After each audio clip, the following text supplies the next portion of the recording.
பாரதிய ஜனதா கட்சி 2024 லோக்சபா தேர்தலில் 370 இடங்களை வெல்வதை லட்சிய இலக்காக நிர்ணயித்துள்ளது.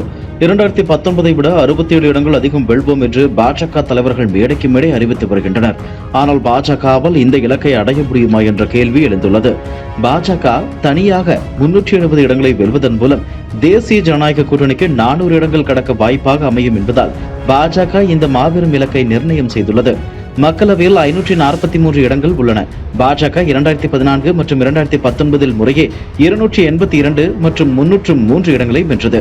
370 என்ற இலக்கை ஜம்மு காஷ்மீரின் 370 நீக்கத்துடன் பிரதமர் நரேந்திர மோடி பாஜகவினர் இணைத்து பேசி வருகின்றனர்.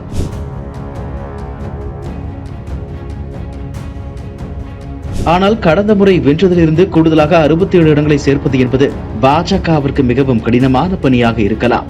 பாஜக மீண்டும் ஆட்சிக்கு வரும் என்று சில அரசியல் ஆய்வாளர்கள் ஒப்புக்கொண்டாலும் 370 இடங்கள் என்பது அக்கட்சிக்கு மிகவும் கடினமான ஒன்றாகும். 2019 பாஜக வெற்றி பெற்ற மாநிலங்களில் எல்லாம் அதே மாதிரி வெற்றியை மீண்டும் பாஜக பதிவு செய்ய வேண்டும். கடந்த முறை குறைவான வாக்கு வித்தியாசத்தில் வென்ற இடங்களிலும் வெற்றியை உறுதி செய்ய வேண்டும். அதோடு இல்லாமல் புதிதாக 67 இடங்களை வெல்ல வேண்டும். கடந்த முறை வென்ற இடங்களில் சில தொகுதிகளை இழக்கும் பட்சத்தில் கூடுதலாக புதிய இடங்களில் வெல்ல வேண்டும். அதே சமயம் பாஜகவிற்கு மெஜாரிட்டி கிடைக்க வாய்ப்பு இல்லை என்று இன்னும் சில கருத்து கணிப்பாளர்கள் தெரிவிக்கின்றனர். இன்னும் சிலர் என்டிஏ கூட்டணிக்கே கூட மெஜாரிட்டி கிடைக்க வாய்ப்பில்லை என்றும் கூறப்படுகிறது. தற்போது லோக்சபா தேர்தலில் பாஜக 443 மக்களவை தொகுதிகளிலும் அதன் கூட்டணி கட்சிகளுக்கு 100 இடங்களிலும் போட்டியிடுகிறது.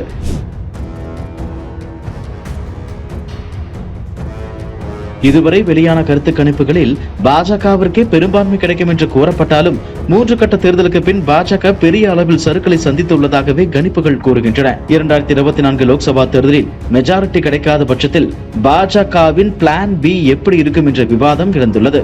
இதற்காக தேர்தல் ஆலோசகர் ஒருவரின் உதவியை நாடக்கூட பாஜக தயாராக உள்ளதாகவும் கூறப்படுகிறது. பிரசாந்த் கிஷோர் மூலம் திமுகவை நாட பாஜக ரெடியாக உள்ளதாகும். அதன்படி பாஜக கூட்டணியில் இல்லாத பிஜு ஜனதா தளம், அதிமுக போன்ற கட்சிகளின் உதவிகளை ஆட்சி அமைக்க பாஜக நாடும் வாய்ப்புகள் உள்ளன. அதிமுகவிற்கு தமிழ்நாட்டில் பெரிய அளவில் எம்பிக்கள் இல்லை என்றால் திமுகவின் உதவியை கூட பாஜக நாடலாம். உதாரணமாக சமீபத்தில் காங்கிரஸ் நிர்வாகி சாம் பிட்ராடோ தென்னிந்தியர்களை ஆப்பிரிக்கர்களுடன் ஒப்பிட்ட நிலையில் பிரதமர் மோடி திமுக காங்கிரஸ் கூட்டணியை முறிக்குமா என்று கேள்வி எழுப்பியிருந்தார்.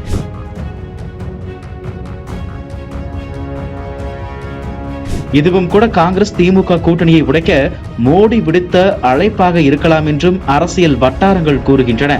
ஆனால் காங்கிரஸ் திமுக கூட்டணி எல்லாம் உடைய வாய்ப்பே இல்லை. கண்டிப்பாக தேர்தலுக்கு பின்பாக இவர்களுக்கு இடையே கூட்டணிக்கு வாய்ப்பே இல்லை என்றுதான் அரசியல் வட்டாரங்கள் கூறுகின்றன. இதனால் திமுக தவிர்த்து மற்ற கட்சிகளின் உதவியை பாஜக ஆட்சி அமைக்க நாடலாம் என்றே கூறப்படுகிறது. திரிணாமுல் காங்கிரஸ் போன்ற கட்சிகளின் உதவிகளை கூட பாஜக நாடும் வாய்ப்புகள் உள்ளதாகவே பாஜக வட்டாரங்கள் தெரிவிக்கின்றன. என்ன நடக்கப் போகிறது என்பதை பொறுத்திருந்து பார்க்கலாம்.